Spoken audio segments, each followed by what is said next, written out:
We've got a lot to talk about with UFOs today, so get in here. This is Jack with Cosmic Road. I talk about UFOs and the paranormal. Please hit like and subscribe and let me know what you guys think in the comments below.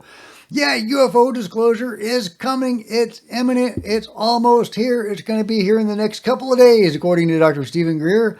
We'll see, guys. We'll see, but that is what he is saying, and others seem to be corroborating that. So fingers crossed. I'm on the edge of my seat, as always. I'm going to get a blister pretty soon. But this is him yesterday saying, yeah, to expect this to drop within 72 hours. We have a group of people who are in the process in the next 72 hours or so who will be coming forward with a great deal of information and evidence related to the UFO and NHI or extraterrestrial issue. And yeah, I'm really excited about that. I'm really excited, particularly about this evidence. I mean, I love UFO whistleblowers coming and telling their stories and giving us their information that's valuable, that's fascinating. It helps us put some pieces together. But what we really need to galvanize the public and Congress is evidence. So, will we get it? What will they bring forward?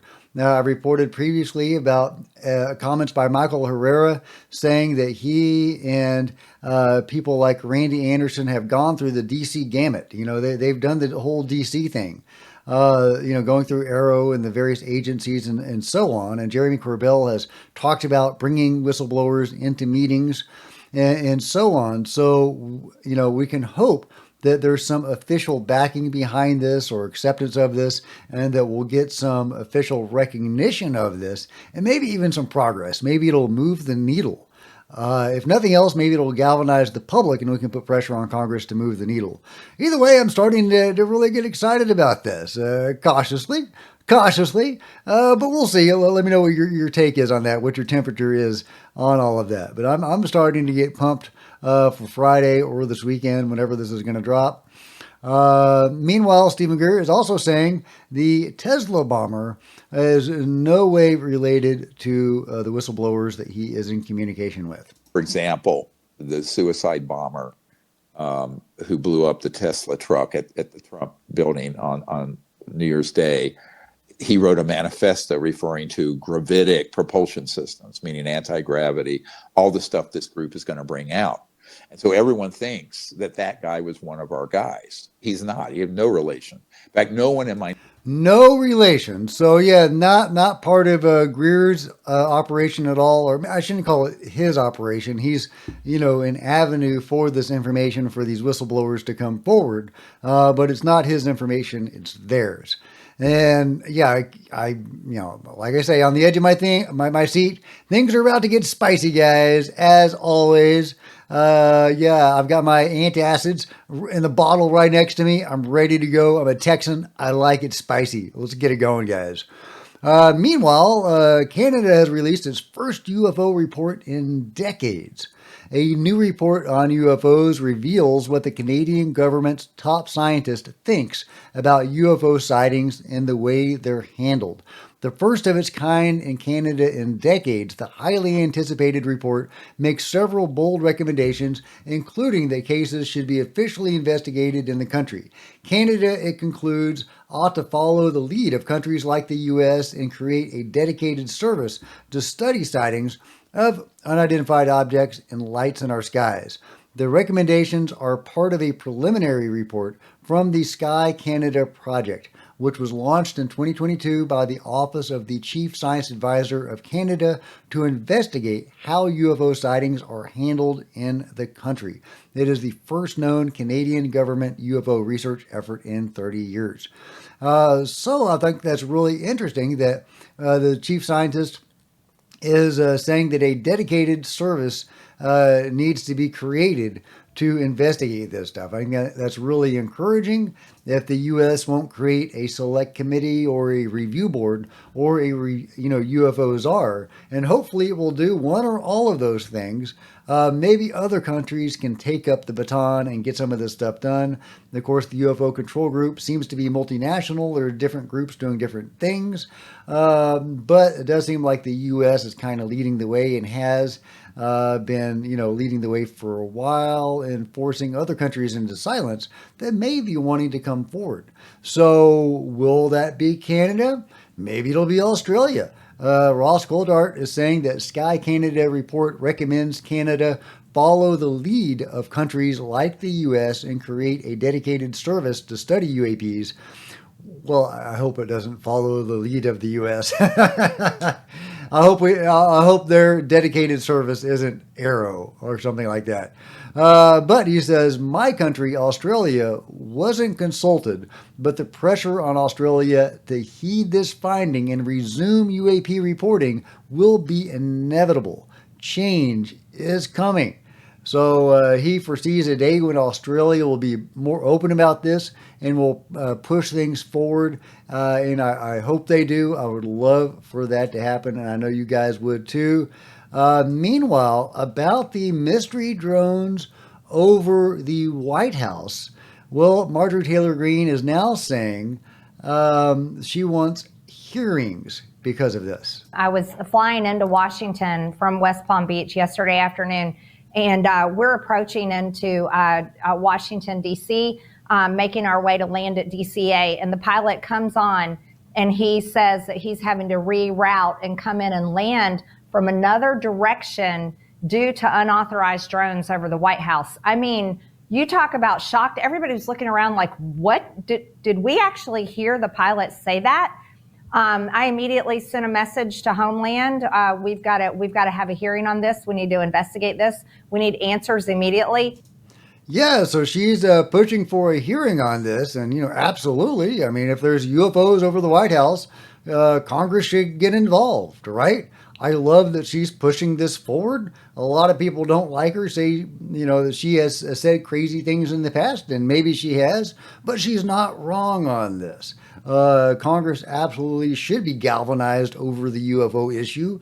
Whatever the mystery drones are, if they're man-made or not, they're using exotic technology.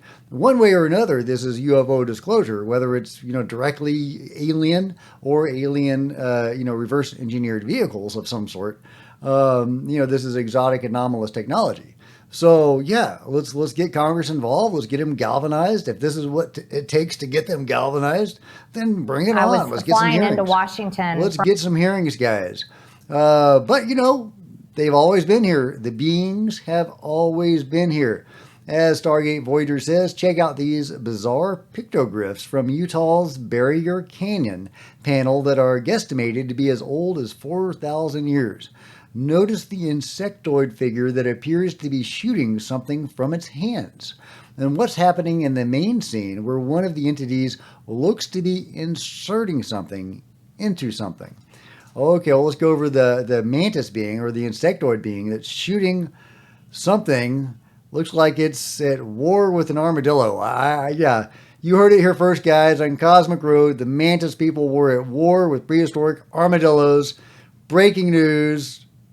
We've cracked the code on this, guys. I don't know what's going on in this picture, but yeah, clearly in my mind, the native peoples of the area were interacting with non-humans that were apparently openly displaying some of their abilities to the people. Were they helping them hunt? Were they felling game for the humans with their abilities? What does this pictograph show? That's super fascinating. As for the other one, where it's injecting something into something, yeah, what the hell is going on here? Maybe this is supposed to represent levitating beings. Gray aliens and others are said to sometimes levitate. Those don't especially look like gray aliens, but maybe. What are they? They've got some sort of pole potentially that they are sticking into this thing that looks just so weird, guys. I mean, what are those cockroaches? What's that repeated symbol there? Is that something reproductive potentially? What's going on with this crazy pictograph? But yeah, the peoples of Nazca were interacting with the beings of the time thousands of years ago. Likely the peoples of Utah and around the world were interacting with elements of the phenomenon. God knows how long this has been going back. And why did it stop? That's my question to you guys. Why did the being stop openly interacting with us? Sure, they're interacting with people all the time, and they probably always have, like Chris Bledsoe and many others are, directly interacting with very interesting parts of the phenomenon. But as far as open contact goes, we don't see that anymore. Not like this. So is that because we're all connected now and you can put it up on YouTube and they don't want that? Or is it some sort of shift that has happened? Or maybe they just like Native Americans better because they were more spiritual. I think that's also a very real possibility as well. They were more open to the possibilities than some people in the Western world. Speaking of possibilities, Willie Strieber says, discover the hidden power of water. By connecting with its energy, we can transform ordinary water into something extraordinary. And I have some personal experience with this. In our last day of Reiki class, I'm a Reiki master. I went to Reiki class for a year and a half. Really amazing stuff. The experiences that I had been having previous to that class really ramped up, and I started having way more extraordinary experiences during that span, and they tapered off after I left the class, after I graduated. Well, on that final day, we made Reiki water. We all combined our energy and put energy into a glass, and then we all drank from it. And I asked her, our Reiki instructor, what's the, how similar is this to holy water? And she said it was a 1-to-1 ratio. I thought that was really interesting. Anyway, that's what Whitley is talking about here, or directing our attention to. Energy of the water can be detected. You mean by a dowser? Yes. Uh-huh. And I would have the group check the energy field. For example, the energy field of tap water, depending upon the locality, will usually range 4 to 6 inches. Is it kind of killed by all the chemicals and everything? Probably that and a number of other things. I would then take the water and hold it and energize it. You might say I said a prayer over it, but basically I talk to the water. Mm-hmm. And then I would set it down again and ask the doubters to come back and measure the energy field again. In most cases, they could not measure it from within the room. They would have to go out in the yard somewhere and measure it. Amazing. The energy field would expand out tremendously with this. Well, why is energized water better? Well, the only answer I have, which is quite a simple answer, is, and this is the basis of all the work I do, is that all things are composed of energy, and we, with our mind, have the ability to influence energy. And I used the word a while ago, control people. Yeah. I would water that down a little bit. Water that down. Influence. Anyway, there you go. You can use energy to energize water. And I assume that, the same energy that we were using in class and that I still use today, we can all access this energy, chi, ki, prana, vril, whatever you want to call it, the force, or as I just call it often, the energy. We can all access the energy. And you can do stuff with it. You can heal with it. You can energize water. You can do other things with it as well. And so I love that Willie is directing our attention to this, energizing water. Let me know if you've tried that and if you noticed any benefits from it. Meanwhile, on the heels of Randy Anderson coming out on Jesse Michaels talking about his experiences, among which he saw an alien or non-human gauntlet of some sort, and he saw some hieroglyphics, some alien writing. Well, people are now talking about alien writing and hieroglyphics and comparing, people's different stories talking about this stuff. Deep Prasad, who I mention on the channel frequently, during his experience, where a UFO superimposed around him, and he received this amazing download. He was seeing hieroglyphics, and the only intelligible thing that he got during this download, because he couldn't understand the hieroglyphics, were the words DNA. What does that mean, guys? I mean, we know they're interested and creating hybrids. They create human hybrids and human alien hybrids all the time. Seemingly, that's a huge part of why a lot of these beings are here. A huge part of their activities here on Earth are related to that. They've done that historically, like with the Nazca mummies. Those seem to be hybrid beings. So it's really interesting that the only thing that he was getting out of this download was DNA. But yeah, he was seeing alien writing. He was seeing hieroglyphics. Various other people have seen hieroglyphics. It's been on UFOs, like in Kecksburg. Here's a gentleman, Kecksburg, talking about the famous Kecksburg UFO crash retrieval, where there was this alien writing on the ship. And yeah, there's various other people who have had these experiences as well, talking about the writing. Danny Sheehan, of course, has talked about the interesting writing that he was able to see in some hidden documents. And yeah, I think it was like dots and dashes, which is what you often get with some of this stuff. And yeah, various other witnesses and experiences have talked about this. Redacted Media is posting Antonio Villas Boas's experience, where he recreates the symbols seen during his abduction in 1957. And yeah, I know I butchered that name, but yeah, he's getting like the similar dots and dashes stuff that we see from time to time, in addition to the hieroglyphs. So are these different races? Are these different cultures, showing, and can we maybe differentiate different experiences and learn about their experiences by studying the writing and say, hey, that group did this because of the writing, and this group is doing this because of the writing they used. Let me know what you think, if that would be an interesting way to explore and study alien abductions and other contact experiences. Meanwhile, remember this UFO video I showed a day or two ago where there was an object or two buzzing by a plane? Well, Dr. Robert Shipe has captured something similar. Dr. Robert Shipe of Custodian File, who I've been lucky enough to have on the channel a couple of times, he's pioneered the research into the dragon UFO phenomenon.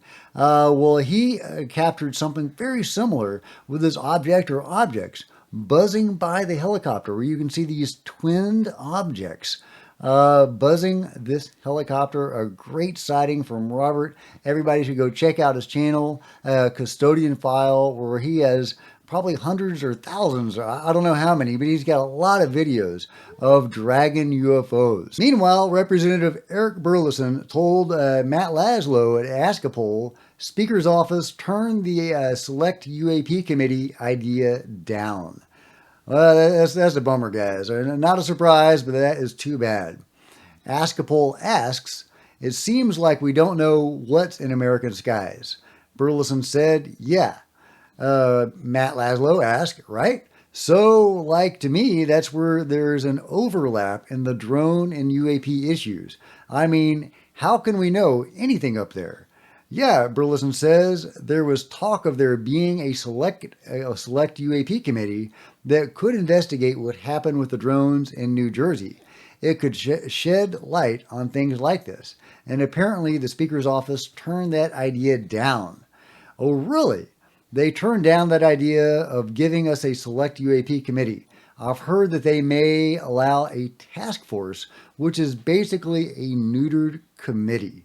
So that's interesting that we may get a task force looking into the mystery drones, but we're not going to get a select committee.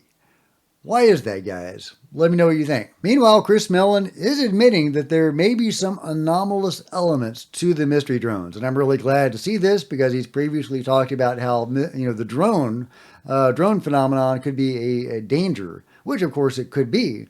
But I haven't really heard him yet talk about how the mystery drones are pretty mysterious. But here he is.